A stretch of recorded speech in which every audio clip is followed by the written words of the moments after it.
쉽게 배우는 현실판 전자회로 설계 IN 클래스 5번째 시간입니다.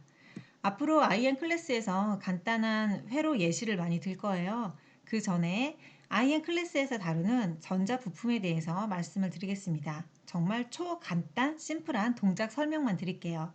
저항, 캐패시터, 다이오드, 제너 다이오드, LED, 트랜지스터에 대한 설명만 드릴 텐데요.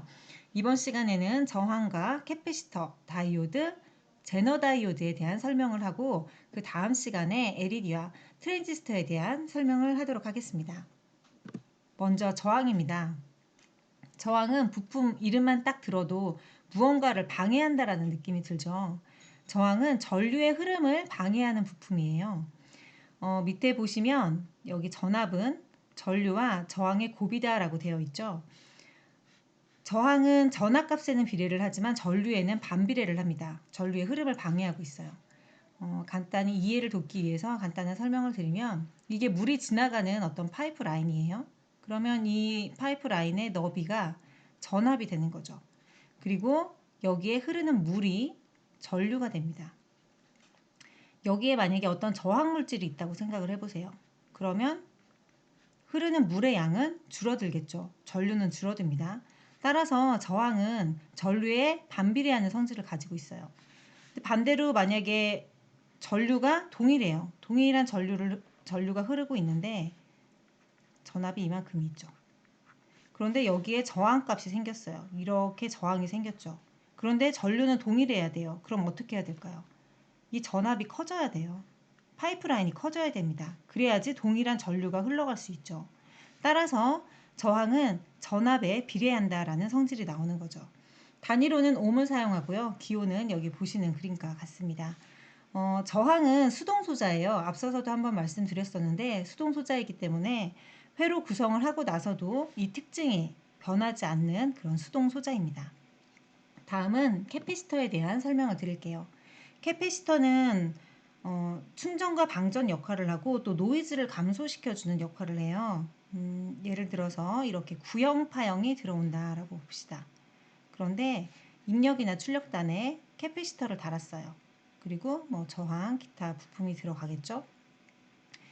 그냥 캐패시터가 없을 때는 이 구형 파형이 그대로 들어오지만 내가 여기 캐패시터를 하나 달아주면은 이 파형은 이런 모양으로 약간 깎이게 되죠. 만약에 캐패시터 값이 커지면 커질수록 이 기울기는 더 커지게 됩니다. 이런 모양이 나와요. 자, 이거를 수식으로 한번 보신다면은 여기 전하량은 CV라고 되어 있어요. 캐패시터 값 곱하기 전압값이라고 되어 있습니다. 이거를 한번 우리 시간으로 미분을 해볼까요? 시간당 흐르는 전하의 양. 전하의 양이 이게 바로 전류가 되겠죠? 이거는 캐패시터 곱하기 전압을 시간당 전압의 변화량이 되겠죠. 따라서 I는 C 곱하기 DT분의 DV라는 이런 수식이 나오게 됩니다. 단위로는 페럿을 사용하고 있고요. 기호는 보통 이런 기호를 사용을 하고 있습니다.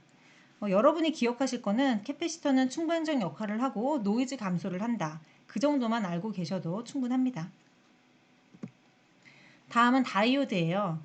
다이오드는 능동소자죠. 캐패시터나 저항과 달리 능동소자입니다. 그리고 최초의 반도체 소자라고 할 수 있어요.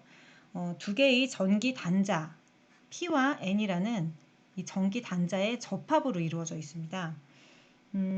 전기 저항이 한쪽은 크고 한쪽은 작아요. 그래서 전기 저항이 작은 쪽에서 전류가 흐르고 전기 저항이 크면은 전류의 흐름을 방해하겠죠. 앞서 저항 말씀드릴 때 얘기했는데 저항은 전류의 흐름을 방해하죠.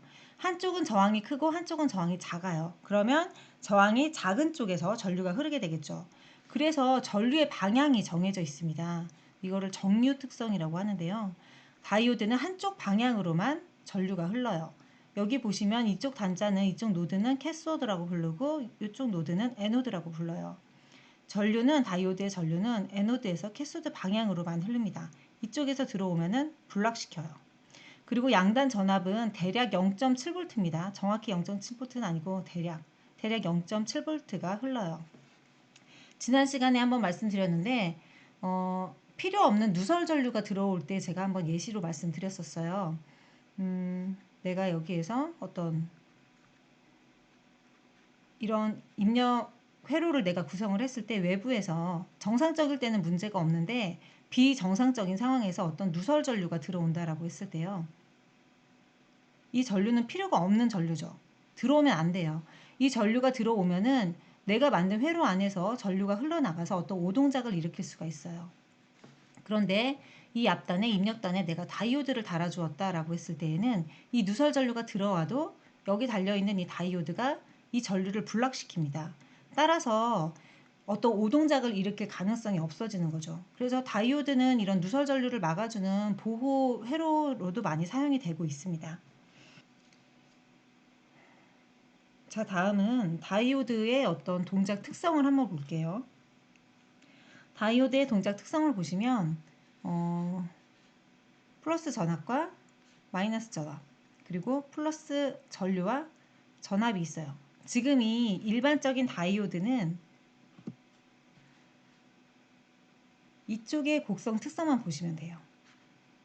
여기 보시면 전류가 거의 흐르지 않는 상태에서 전압이 조금씩 올라가다가 어느 지점에 전압이 거의 일정하죠. 이게 대략 0.7V가 되는 거예요. 전류가 많이 흘러도 이 0.7V의 전압에서 거의 벗어나지 않습니다. 이게 다이오드의 특징이에요. 이 특성 곡선은 왜 있는지 궁금하시죠? 궁금하셔야 됩니다. 네, 다음 장에 말씀을 드리도록 하죠. 자, 제너 다이오드예요. 제너 다이오드는 역방향에서 전류가 흐른다라고 보시면 됩니다. 아까 일반 다이오드는 모양이 이렇게 생겼죠. 그래서 전류가 이렇게 흐른다고 했어요. 에노드에서 캐소드로. 그런데 여기 보시면 제너 다이오드는 반대 방향으로 흘러요. 캐소드에서 에노드 방향으로 그렇게 전류가 흐르게 됩니다. 이거는 아까 말씀드렸던 다이오드는 PN 접합으로 이루어진다고 했죠. 그 PN 접합 다이오드에 어떤 불순물을 많이 첨가해서 만든 그런 다이오드예요. 이렇게 불순물을 많이 첨가를 하게 되면은 이 제너 다이오드가 일정 전압을 초과할 때 브레이크다운이 일어납니다. 즉 그것을 항복 현상이라고 하는데요. 그 특정 전압이 바로 항복 전압이 되는 겁니다. 여기 보이시죠? 어느 특정 전압 이상이 되면은 전류가 역방향이란 얘기예요. 여기 마이너스와 마이너스 볼트와 마이너스 I라고 되어 있는 거는 역방향을 얘기를 하는 겁니다. 역방향으로 전류가 아무리 많이 흘러도 이 전압이 변하지가 않아요. 따라서 이 제너 다이오드 같은 경우는 정전압을 만들 수가 있어요. 정전압이다라는 것은 일정한 전압을 얘기를 하는 거죠. 그러니까 이 제너 다이오드에 따라서 이 항복 전압의 그 특성이 다른데요. 어떤 거는 뭐 3V가 될 수도 있고 어떤 거는 뭐 7V가 될 수도 있고 다양한 제너 다이오드가 있습니다. 이렇게 일정한 전압을 유지하기 때문에 정전압 회로를 만들 때 내가 3V의 전압이 필요한 경우에 3V 제너 다이오드를 가져다가 사용을 할 수가 있는 거예요. 그래서 정전압 회로를 만들 때 많이 사용되는 그런 부품입니다. 오늘은 저항과 캐패시터, 다이오드, 그리고 제너 다이오드의 동작에 대해서 간략하게 알아보았어요. 기억하실 거는 저항은 전압에는 비례하지만 전류에는 반비례한다 라는 거 기억하시고요. 그리고 캐패시터 같은 경우는 충방적 역할을 하고 그리고 노이즈 감소 역할이 있다. 파형이 이렇게 모양이 변경되는 그런 역할을 한다라는 거. 그리고 다이오드는 양단에 0.7V가 걸리고 한쪽 방향으로만 전류가 흐른다라는 거 기억하시고요. 제너 다이오드는 역방향으로 전류가 흐르고 특정 전압에서 전류가 아무리 많이 역방향으로 흘러도 더 이상 변하지 않는 그런 항복 전압을 가지고 있다. 따라서 제너 다이오드는 정전압에 많이 사용이 된다라는 거 그것만 기억하시면 앞으로 IM 클래스 듣는데 전혀 지장이 없으실 겁니다. 다음 시간에 LED와 트랜지스터의 동작에 대해서 간략하게 말씀드리도록 하겠습니다. 감사합니다.